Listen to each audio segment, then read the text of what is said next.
안녕하세요.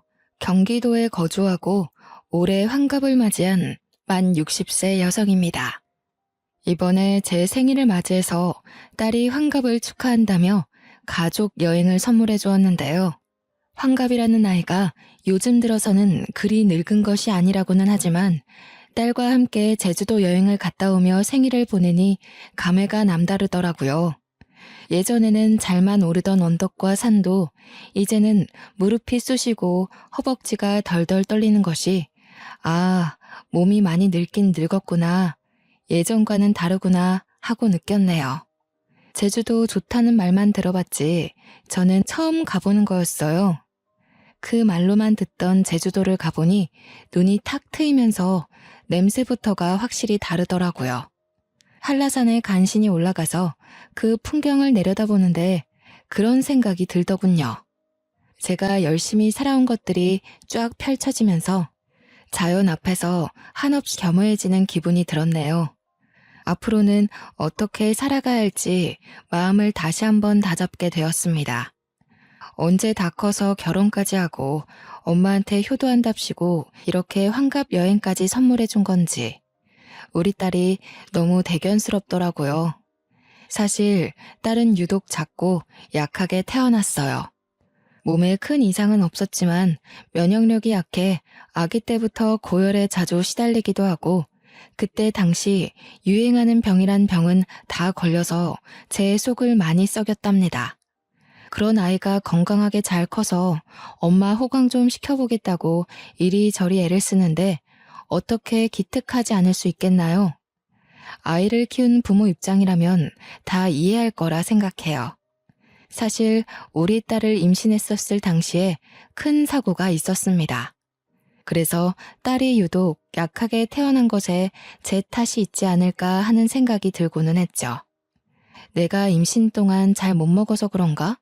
아니면 큰 사고를 당해서 일이 약하게 태어났나? 아이를 낳고도 저는 한동안 자책에 시달렸네요. 의사 선생님 말씀으로는 태어날 때부터 그냥 약하게 태어난 것이라고는 했지만요. 다른 애들 사이에서 유독 작은 저의 딸을 보면 마음이 어찌나 아프던져. 제가 우리 딸을 가졌을 그 당시에 정말 큰 사고가 났었다고 했죠. 그때 저는 제가 임신했다는 사실을 알고 있었어요. 그래서 애아빠와 혼인신고를 하러 가기 전에 제 가족들과 다 같이 병원에 가는 길이었고요. 저는 제가 앞으로 행복만 할 줄 알았는데 하늘도 참 무심하시지. 갑자기 사고가 날 줄은 꿈에도 몰랐네요. 꽤 큰 교통사고였고 나중에 들어보니 음주운전이라고 하더라고요. 저는 아이를 품은 채로 부모님과 애아빠 모두를 잃고야 말았습니다. 일어나 보니 병원이더군요. 제가 깨어났을 당시에 저희 부모님도 애아빠도 모두 다 사망한 상태라서 충격이 컸죠. 너무 많이 힘들었고 받아들이기 힘든 현실이라서 그때의 자세한 기억은 나질 않아요. 이제야 덤덤하게 말할 수 있는 그런 사정으로 딸을 혼자서 낳고 키우게 되었는데 제가 얼마나 힘들었을지 예상 가시나요? 하루아침에 모든 행복이 다 사라진 듯한 기분이었네요. 눈만 감으면 부모님의 미소와 웃음소리가 떠오르고 가만히 귀를 기울이면 애아빠가 저에게 속삭여주는 달콤한 말들이 떠오르는데 막상 눈을 떠 주위를 둘러보면 저만 있을 뿐 아무도 없었습니다. 죽지 못해 먹고 죽지 못해 아이를 낳았죠. 그렇게 태어난 아이는 당연히 또래보다 약하게 태어났네요. 어려서부터 아이가 잘 아프니까 아이도 고생하고 저도 고생을 많이 할 수밖에 없었어요. 안 그래도 저는 배움이 길지도 않았고 가진 기술도 딱히 없었는데요. 자식까지 자주 아픈 미혼모를 취급해주는 직장은 눈 비비고 찾아봐도 없더라고요. 그래서 저는 식당 허드렛일을 겨우 전전하며 간신히 입에 풀칠만 했습니다. 그마저도 아이가 아프면 빠질 수밖에 없으니 정말 당연하게도 식당 허드렛일로는 나가는 돈이 채워지지 않더군요. 부업을 찾아다니며 인형에 단추를 붙이는 등 여러 일을 하다가 시간이 날 때마다 반찬을 만들어 시장에 내다 파는 식으로 돈을 벌기 시작했어요. 그리 모은 돈은 모으는 족족 철마다 아픈 우리 딸에게 쏟아부었고 밑 빠진 독에 물 붓는 듯한 생활을 이어갔습니다. 시간이 날 때마다 반찬을 만들다 보니 정해진 날짜에 반찬을 만들어 팔 수는 없었지만요. 그래도 그런 생활이 몇 년이 흐르니 저에게도 단골이라는 손님이 생기더라고요.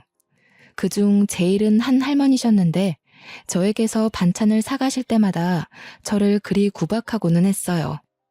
도대체 장사를 언제 하는지 말을 해달라며 왜 장사의 기본조차 잘 안 지키냐고 툴툴대던 할머니셨죠. 내가 원래 잘 돌아다니지 않는데 이 반찬 때문에 시장을 매일 둘러봐. 매일 둘러본다고. 도대체 언제 나와서 반찬 갖다 파는 거야? 나에게만 귀띔 좀 해줘. 도대체 반찬 가게는 또 언제 낼 계획이고? 에휴, 좀만 맛없었어도 진작에 안 왔어. 장사의 기본도 안 되어 있는데 맘만 좋아가지고는. 문 열면 꼭 말해줘야 해. 알았지, 세댁? 저는 단골 할머니의 그런 투정을 기분 좋게 받아들이면서 매번 같은 날짜가 아님에도 찾아와 주시는 감사함에 가게를 내게 되면 할머니께 꼭 먼저 말씀드리겠다고 약속했네요. 계절이 바뀔 때마다 혹은 유행하는 병이 바뀔 때마다 아이는 꼭 어디 하나씩은 걸리고 아파서 제가 많이 걱정하고는 했죠. 그런데 그런 아이의 건강도 아이가 나이를 먹을수록 조금씩 나아지더니 아이가 유치원에 갈 나이쯤이 되자 웬만한 아이 못지않게 건강해지고 활발해졌어요. 전처럼 매일같이 아프지 않자 저도 덩달아 시간적 여유가 생기더라고요. 저는 아이가 유치원에 들어가기 전에는 반찬 가게를 내든 직장을 구하든 어떻게든 자리를 잡아야겠다고 생각했습니다. 지금처럼 식당에서 허드렛일하고 길거리에서 하루 이틀 불규칙적으로 장사하며 지낼 수 없다는 생각이 강하게 들었거든요. 이리저리 사방으로 정보를 알아보며 면접도 몇 번이나 보았지만 현실은 그리 녹록지 않았네요. 어디에다가 내세울 학력도 경력도 없는 제가 눈에 들어차지 않았겠죠. 게다가 엎친 데 덮친 격으로 잘 살던 집에서도 쫓겨나게 되었습니다. 몇 년을 꼬박 세를 내며 잘 살았던 집이었는데 재개발이 확정되더니 당연한 수순처럼 집주인은 저와 우리 딸에게 나가라며 양해를 구하더라고요. 물론 바로 내쫓지는 않아서 시간이 아직 남아있기야 했지만 모아둔 돈이 많지 않아서 그 집을 나오고 나면 아이와 함께 당장 지낼 곳이 없었어요. 단기간 모텔에서 지낸다고 해도 모텔에는 제대로 된 주방이 없으니 그나마 잘 팔던 반찬도 제대로 못 만들게 되는 거니까 여러모로 머리가 아팠네요. 직장을 알아보랴, 집을 알아보랴. 그리 바쁘고 복잡한 와중에도 시간은 잘 가서 어느덧 아이가 유치원에 갈 시간이 가까워지더라고요. 아이는 이제 유치원을 오가며 유치원 생활에 적응하고 있는데 저는 그때까지도 괜찮은 직장도 거주지도 못 얻은 상태였어요. 잠시 머무를 집도 없고 부탁할 가족도 없고 돈도 없으니 정말 앞이 막막하고 캄캄하고 이보다 더 힘든 일이 있을 수 있을까 싶을 정도였네요. 사고로 가족을 잃고 혼자 아이를 낳아 키우며 힘든 일이 참 많았는데요. 이때는 진짜 극복할 수 없는 벽을 마주한 기분이었어요. 어떻게든 먹고 살아야 하고 책임질 아이도 있으니 인생이 안 풀리는 만큼 더 열심히 살려고 발버둥을 쳤습니다. 아이는 일단 유치원에 보내놓고 반찬을 만들어 시장에 갔죠. 반찬을 열심히 팔면서도 현실의 괴로움에서 빠져나오지 못하고 있는데 단골 할머니는 그날도 어김없이 오셨더라고요. 좋아하는 연금 무침을 집으시면서 계산하시더니 늘 그랬듯이 또 언제 오냐고 물어보셨어요. 반찬 가게에 낼 거라면 꼭 얘기하라는 이야기로 마무리를 하시는데 평소처럼 웃으며 넘기려다가 이게 마지막일 수 있다고 말하게 되었네요. 어르신, 매번 찾아주셔서 정말 감사해요. 그런데 저도 자주 오고 싶고 반찬 가게도 내고 싶은데 상황이 여의치가 않네요. 어쩌면 오늘이 마지막일 수도 있겠어요. 머무를 곳은 없고 직장은 번번이 떨어지고 지금까지는 어떻게든 괜찮았는데 이제는 정말 반찬 만들 곳도 없어질 것 같아서요. 그래도 그간 감사했어요. 에? 무슨 일인데 그리 심각하게 못 온다 말을 해. 자주 말해봐. 내가 도울 수 있으면 도와주고 싶어서 그래. 오랜만에 입에 맞는 반찬 가게를 찾았다 했더니 이게 웬일이다냐? 제가요, 지금 세를 내고 살고 있는데요. 그 집이 재개발된다고 해서요. 곧 나가야 하는데 아이를 홀로 키우기도 하고 아이가 자주 아팠어서 돈을 못 모아놨어요. 그래서 갈 곳도 없고 돈도 없고 직장을 구해도 저 같은 사람을 뽑아주지는 않더라고요. 어쩌겠어요. 일단 모텔이라도 들어가 묵어야 하는데 그러면 반찬을 못 만들 것 같아요.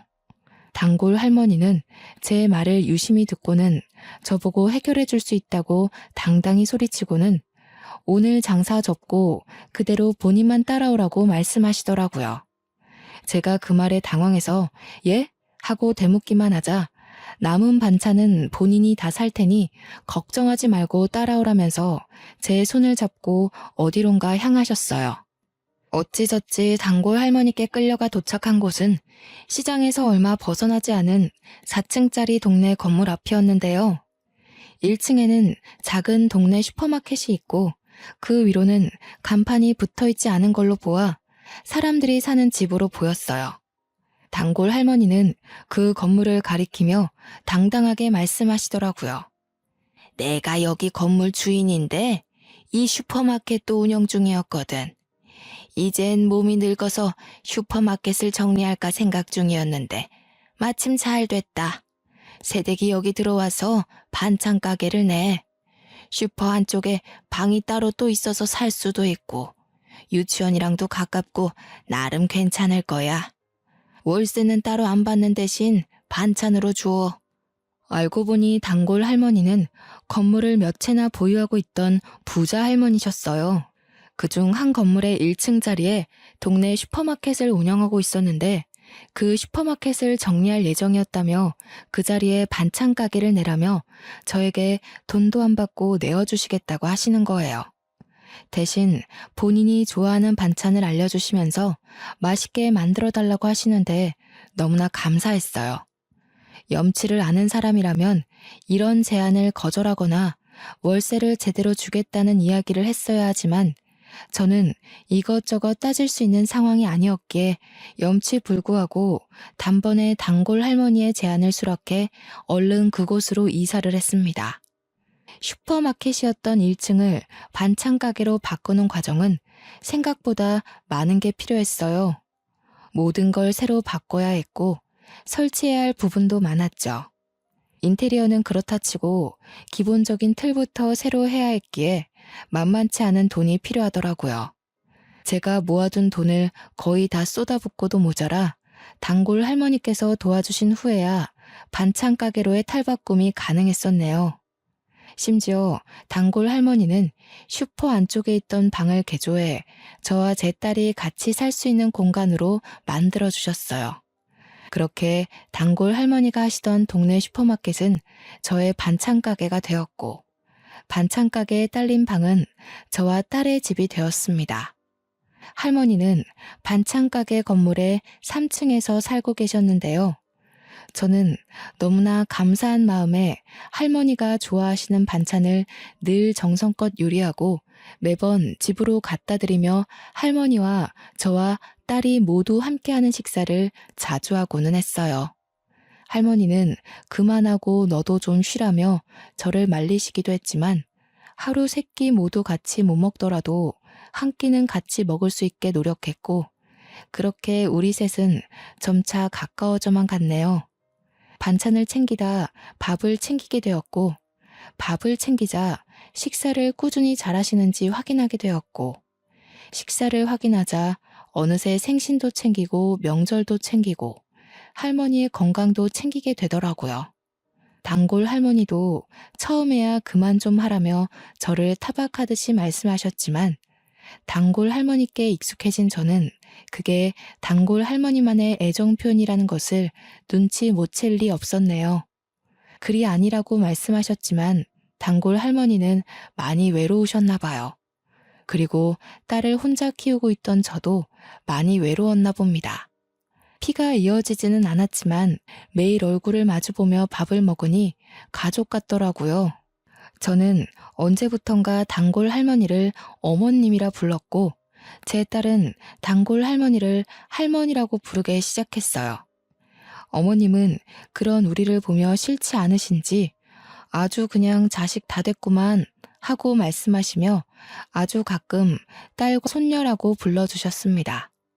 저의 반찬 가게는 처음부터 잘 되지는 않았지만요. 시간이 흐르면 흐를수록 단골이 생겨났고 천천히 발전되어 갔어요. 나름 그곳에 자리를 잡게 된 것이죠. 제가 딸을 처음 유치원 보내면서 결심한 것이 어디로든 나와 딸을 위해 자리를 잡는 거였는데요. 그때 당시에는 결코 이뤄질 수 없다고 생각했던 게 조금씩 이루어져 딸이 어느새 커서 초등학교를 졸업할 나이가 될 때쯤에는 저 스스로도 내가 이 동네에 자리를 잡았구나 싶었습니다. 저는 아직도 저의 손을 잡아 끌고 가서 저에게 건물을 소개해 주시던 어머님의 또랑또랑한 목소리와 모습이 눈에 아른거리는데요. 그리 정정하시던 어머님은 어느새 많이 늙어 잘 걷지도 못하시고 기침을 자주 하시더라고요. 저는 그런 어머님을 최대한 정성스럽게 보살피고 있었죠. 요즘 따라 어머님이 늙으신 티가 더 나는 것 같아 건강에 좋다는 것은 모두 해서 먹였어요. 다행히 어머님도 제가 만든 요리들이라면 편식 없이 잘 드시곤 했네요. 그날도 똑같았어요. 그날도 늦은 저녁까지 가게 문을 열고서는 저는 어머님께 바로 갖다 드릴 생각으로 보양식과 기침에 좋은 생강차를 만들고 있었어요.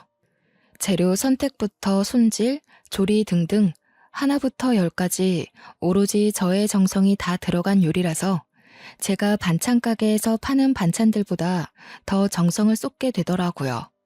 땀을 뻘뻘 흘려가면서 만들다 보니 어느새 마감 시간은 훌쩍 지났고 너무 늦어지는 것 같기도 하고 이제 생강차도 마무리만 하면 돼서 가게 문을 닫으려 밖으로 나갈 때였네요. 간판 불을 끄고 주변을 정리하고 있으니 깡마르고 어린 학생으로 보이는 어떤 여자가 저에게 말을 걸더군요. 저기요, 혹시 이 반찬 가게 오늘 영업 끝났나요? 오늘 꼭 사고 싶은 반찬이 있는데 괜찮으시다면 잠시 열어주실 수는 없으신가요?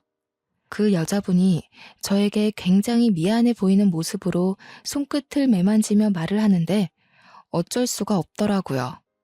그리고 그 여자분은 며칠 전부터 마감 바로 전에 오셔서 반찬을 구매하시던 손님이라 제가 기억하고 있던 손님이었어요. 마침 떨이 반찬도 몇 개 남아 있었고 생강차도 완벽히 마무리된 상태는 아니라 제가 생강차를 다 마무리할 때까지 둘러보시라고 하고 저는 생강차에 신경을 기울였네요. 만든 생강차를 유리병에 옮겨 담고 설거지까지 마치자 여자가 조심스레 계산을 요청하더군요. 계산을 해주려는데 여자분이 굉장히 머쓱한 얼굴로 떨이 반찬 하나만 내미는 거 아니겠나요? 대수롭지 않게 계산을 해주고 포장을 해주려는데 며칠간 봐왔던 여자의 모습이 순간 머릿속을 스치더라고요. 그러고 보니 늘 그랬어요. 떨이 반찬은 만든 당일에 안 팔려서 폐기 전에 파는 반찬이라 웬만하면 평소보다 더 저렴하게 팔거든요. 거의 재료값만 받으면서 파는 정도인데 이 여자분은 그마저도 고민하다 하나만 사가고는 했었죠. 그게 딱 생각이 나면서 괜히 마음이 쓰이던데요. 결국 나머지 떨이 반찬도 다 가져가라 하고 같이 포장해 주었네요. 여자는 저에게 너무나 감사해하며 고개를 연신 숙였고 여태까지 그랬듯이 다음 날에도 그 다음 날에도 저의 반찬 가게를 마감 시간 전에 들리며 떨이 반찬을 하나씩 사갔습니다.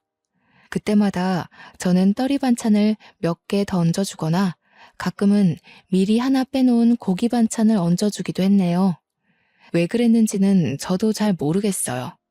그냥 예전에 입에 풀칠만 하던 제가 생각이 나더라고요.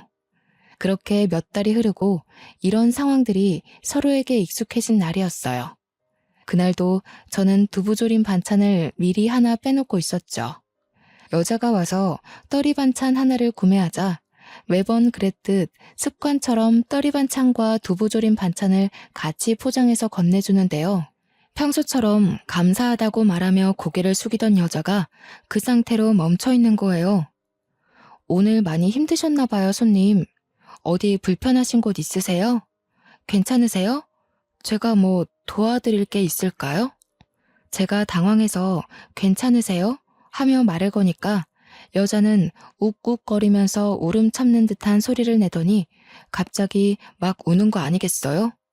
눈물이 어찌나 샘솟던지 휴지를 갖다 줘도 끝나지 않더라고요. 이런 상황은 또 처음이라서 어찌할 줄을 모르고 있으니 여자가 저에게 죄송하다면서 하는 말이 이번이 마지막 방문일 수도 있다는 거예요. 갑자기 눈물이 나서요. 죄송해요. 그런데 제가요, 오늘이 마지막일 수도 있어요. 제가 일하던 곳이 순댓국집이었는데 재개발로 없어진다고 하더라고요. 일할 곳이 없어졌는데 제가 오늘이 마지막 근무였어가지고 그래서 그간 너무 감사했는데 눈물이 갑자기 저도 모르게 나가지고요. 그동안 너무 감사했어요. 경황 없이 줄줄 흘러나오는 여자의 말을 잠자코 듣고 있었는데 어린 사람인데도 사정이 참 딱하더라고요. 여자는 고등학교를 졸업하자마자 애를 낳으면서 부모와 연을 끊었다고 해요. 애아빠는 본인이 책임지겠다더니 혼인신고하기로 한 전날 도망갔다고 하고요. 그래서 주변에 도움 없이 현재 3살짜리 아기를 혼자 키우는 중인데 일할 곳 찾기가 너무 힘들었다고 하더라고요. 다행히 좋은 순댓국집 사장님을 만나서 여태 순댓국집에서 일해왔는데 재개발로 순댓국집 건물이 없어지게 되었다고 그러네요. 순댓국집 사장님은 나이도 꽤 있으셔서 이 김에 고향으로 내려가기로 했다고 하고 여자는 일할 곳을 잃게 되어 여기저기 알아봤으나 일을 구하지는 못했다고 그러고요. 오늘이 마지막 근무였다고 하면서 앞으로 이쪽으로 올 일이 거의 없을 것 같다며 오는데요. 어찌나 저의 모습 같던죠. 저도 같은 미혼모였기 때문에 알거든요. 일 구하기 힘들고 하는 일마저 힘든 일이었다는 걸요. 한번 막히면 그 앞을 다시 찾아서 나아가기가 얼마나 힘든지도요. 식당 허드렛 일마저도 내가 아쉬워서 다니다가 피치 못한 사정 때문에 쫓겨나는 듯한 기분을 저도 매우 잘 알죠. 비슷한 경험을 겪어봤기에 동질감을 느낄 수밖에 없더라고요. 물론 저는 사고로 가족을 잃었고 여자는 아이를 가지면서 가족들과 애아빠와 안 좋은 이별을 맞이하게 된 거라 저와는 다른 부분이 있기야 하지만요. 그럼에도 저의 예전 모습과 많이 비슷하다는 생각과 더불어 제 과거 모습이 떠오르는 건 어쩔 수 없었네요. 그리고 어머님이 저에게 베풀어 주신 은혜가 생각이 나더라고요. 저도 딸 하나 저 혼자서 키우고 있어요. 그래서 기분 나쁘게 듣지 마시고요. 제안 하나만 해볼까 하는데요. 혹시 제 가게에서 일할 생각 있나요? 아기 데려와서 돌보며 일해도 괜찮고 근무 시간은 저와 똑같아요. 저는 반쯤은 충동적으로 여자에게 제안을 하나 하게 되었어요. 우리 가게에서 일해보지 않겠냐는 제안이었는데 마침 직원 한 명 필요하기는 했거든요. 장사가 점점 잘 되기도 하고 저의 평생 은인이신 어머님의 몸이 점점 안 좋아지는 게 느껴지기 때문이었어요. 당연히 너무 감사하죠.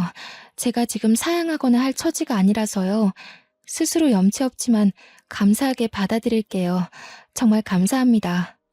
여자는 아니나 다를까 그때 저처럼 감사하다면서 열심히 일하겠다고 하더라고요. 어머님이 나에게 그랬던 것처럼 나와 비슷한 처지의 사람을 도우니 어머님께 뭐라도 보답을 한 기분이었어요. 저도 동정이든 뭐든 물불 가리지 않고 주어지는 기회를 잡았어야 했죠. 여자는 바로 다음 날부터 부지런하게 나오기 시작했어요. 여자 출근할 때 늘 아기를 데리고 왔는데 아기는 반찬 가게에 딸린 저의 집에 두고서 저와 여자 둘이서 번갈아 가며 신경을 써주기도 하고 둘 다 일해야 하는 바쁜 시간이면 가게에 두고는 바로 옆에서 지켜보며 일을 하기도 했죠. 어떨 때는 어머님이 내려와서 심심하다며 돌보아 주기도 하고 저의 딸이 가끔 가다 아기가 귀엽다며 친구와 놀지도 않고 놀아주기도 했습니다.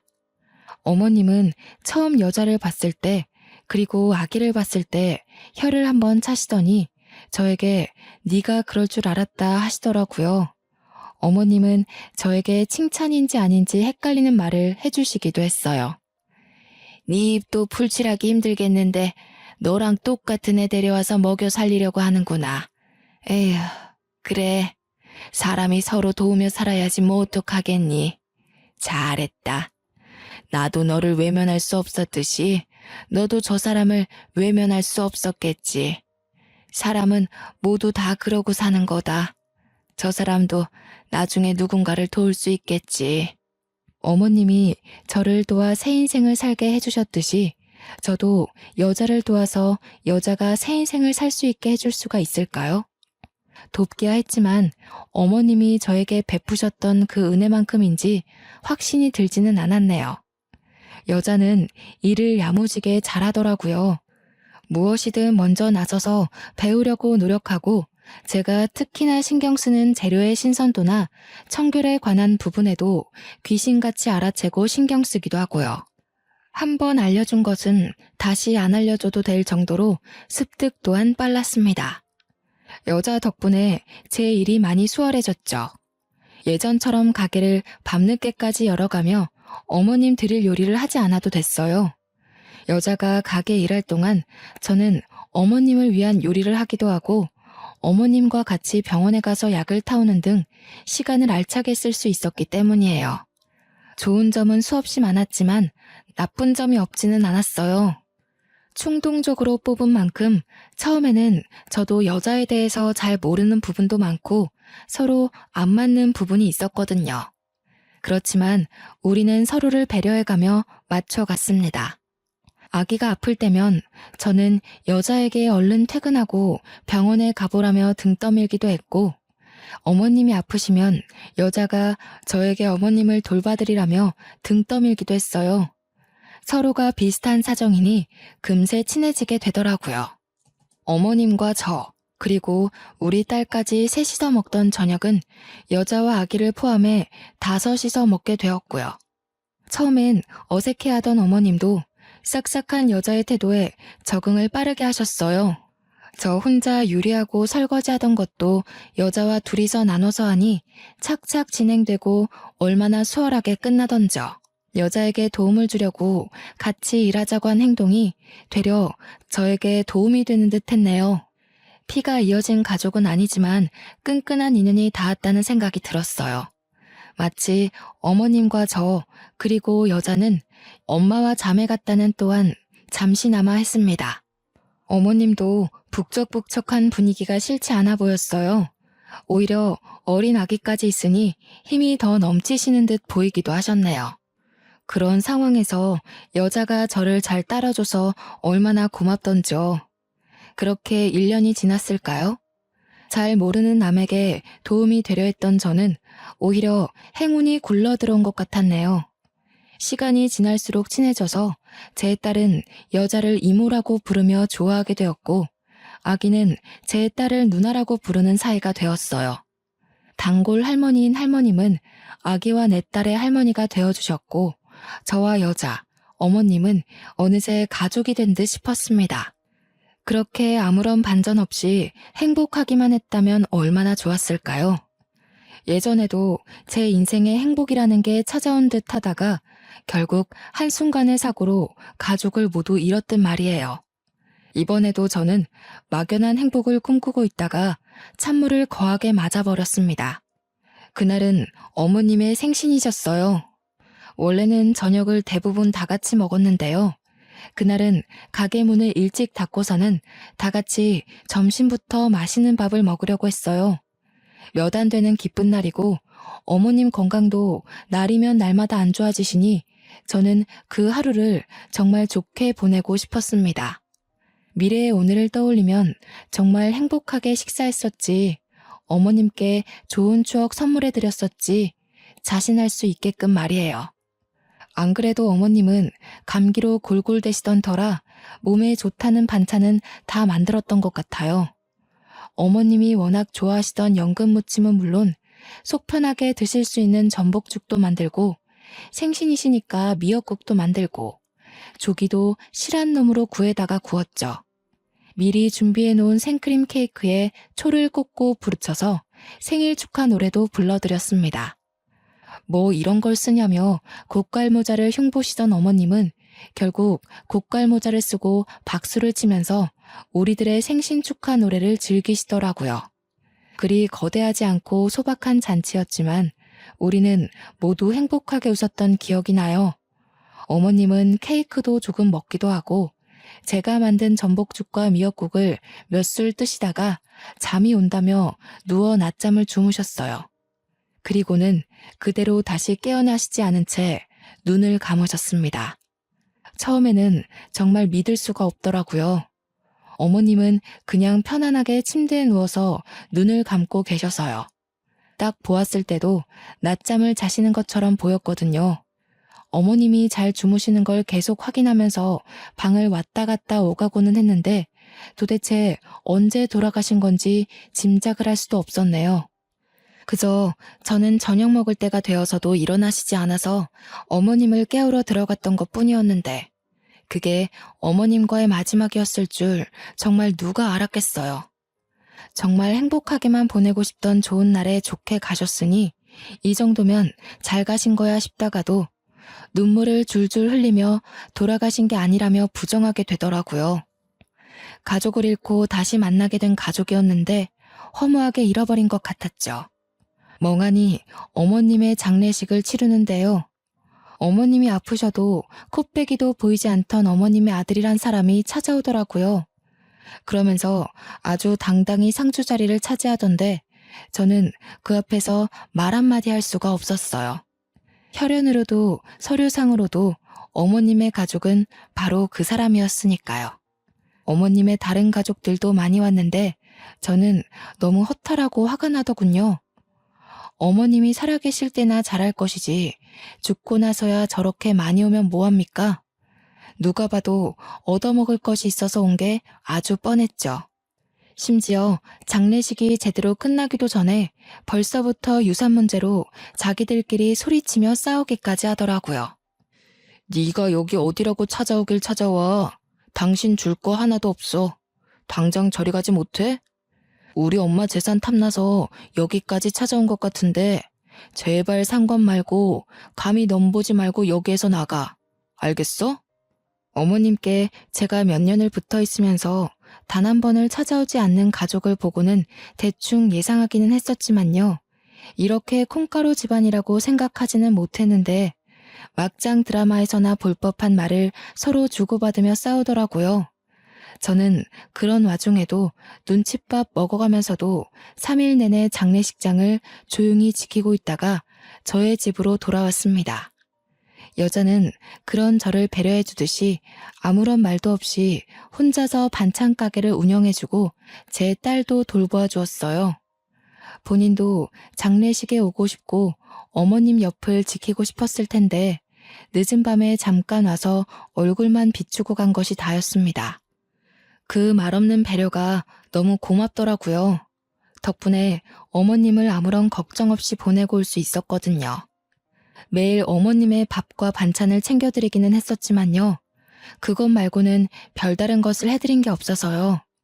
그렇게 어머님을 보내니 마음이 너무 헛헛하더라고요. 제가 좀 더 열심히 살아서 제가 받은 은혜만큼은 어머님께 꼭 보답하고 싶었는데 어머님도 떠났고 그냥 모든 것이 너무 늦어버린 것 같아 슬프더군요. 며칠 내내 어머님의 집에서 생활하며 멍하니 있으니 딸도 그렇고 여자도 그렇고 저를 많이 걱정해 주었습니다. 조용히 다가와서 저를 꽉 껴안아 주기도 하고 밥을 먹으라며 숟가락으로 밥을 한가득 떠가지고는 입에 대주기도 하더라고요. 그러면 저는 기계처럼 밥을 먹고 어머님 집을 청소하면서 어머님의 남은 빈자리를 확인한 듯한 생활을 이어갔죠. 일주일이 지났을까요?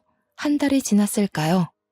달력조차 보지 않고 흘려보낸 시간이 많아 가늠조차 할 수 없더군요. 어머님의 집에서 냉장고 정리를 하다가 제가 드렸던 연금 무침을 보는데요. 어느새 곰팡이가 쓸어 있더라고요. 어머님은 제가 만든 연금 무침을 워낙에 좋아하셔서 한 번도 남기신 적이 없었는데 떠나신 어머님의 냉장고 속 연금 무침에는 하얀 곰팡이가 여러 군데 피어 있었어요. 그게 정말 뭐라고 눈물이 마구 나던지 그대로 주저앉아서 펑펑 울었습니다. 참았던 감정을 다 쓰고 나면 후련하다고 하잖아요. 저도 참았던 눈물을 다 쏟고 나니 후련하더라고요.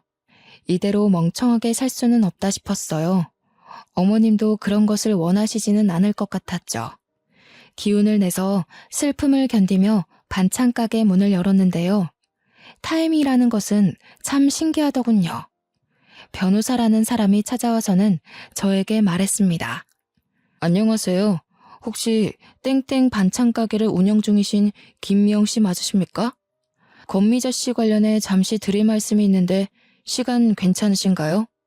어머님 이름까지 거론이 되는데 자리를 어찌 피할 수가 있겠나요? 당연히 시간 괜찮다면서 가게에 딸린 저의 집에 들어가 잠시 이야기를 나눴죠. 그 변호사님이 어려운 법률 용어를 써가면서 말씀하시다가 제가 잘 못 알아들으니까 굉장히 쉽게 풀어서 설명해 주시더라고요. 그러니까 어머님은 사망하시기 전에 유서를 작성하셨다고 해요. 어머님은 본인이 아프실 때마다 아프다고 자식들에게 연락을 하시고는 했는데요. 자식들은 그런 어머님의 연락을 받지도 않고 한 번을 찾아오지도 않았어요. 어머님은 그런 자식들에게 많이 서운해하시고 또 많이 괘씸해하셨나 봐요. 변호사님의 말씀으로는 내가 죽을 땐 죽더라도 이대로 다 주면서 죽을 수는 없다고 하셨었대요. 아무튼 어머님의 유서에 작성된 바를 따르면 어머님이 저에게 반찬 가게 건물을 물려준다는 것이 명시되어 있다고 말씀하시는 거예요. 그러면서 반찬 가게가 있는 이 건물이 나의 것이라며 무슨 서류를 주시고는 서명을 받아가셨습니다. 자세히는 모르겠지만 서류상의 모든 절차가 순조롭게 끝이 날 예정이니 걱정하지 말라고 말해주시더라고요. 어안이 벙벙해서 변호사님께 질문을 여러 가지 했었는데 자세한 확답은 없었지만 저에게 주신 건물을 제외하고는 모든 재산을 처분하고 사회에 기부하는 듯 했습니다. 정말 믿을 수가 없지 않나요? 그때의 제 기분은 정말 아무것도 믿을 수가 없었어요. 어머님이 돌아가신 것도 믿을 수가 없는데 무슨 변호사의 건물에 사기 아닌가 싶었네요.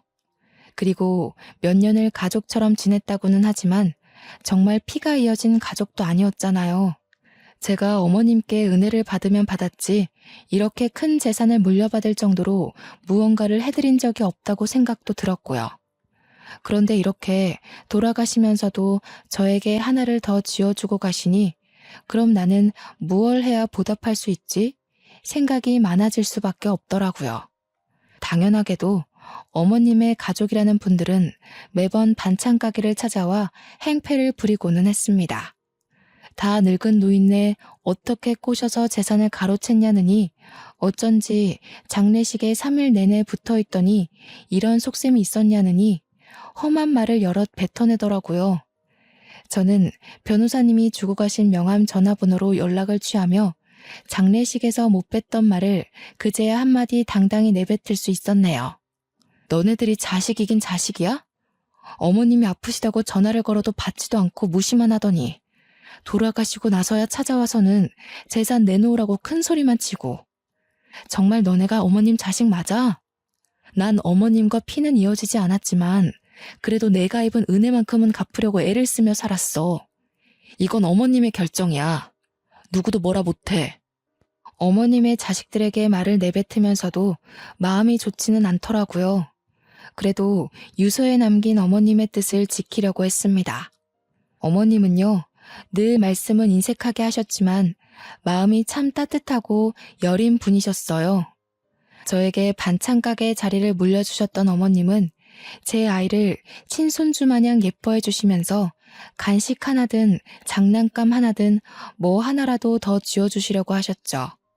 돌아가시면서도 저의 반찬 가게 자리를 지켜주며 떠나신 어머님은요, 누군가는 그저 재산을 물려준 것이라며 말할 수도 있겠지만 저에게는 돈을 떠나서 돈으로 환산할 수도 없는 것을 물려주신 분이에요. 제가 괜히 은인이라며 은혜를 입었다며 했겠나요? 가족을 잃고 집 자리를 잃고 제 인생의 방향마저 잃을 뻔했을 때 오갈 곳 없던 저의 인생을 고든 길로 걸어나갈 수 있게 인도해 주셨어요. 건물을 물려받으면서 그리고 저의 반찬 가게에 어머님 아들과 딸들이 찾아오면서 저의 은인이자 저의 어머님이 눈을 감으셨다는 사실을 받아들일 수밖에 없었네요. 저는 그저 저를 위해 이 반찬 가게 건물을 저에게 물려주신 거라는 생각은 안 하기로 했어요.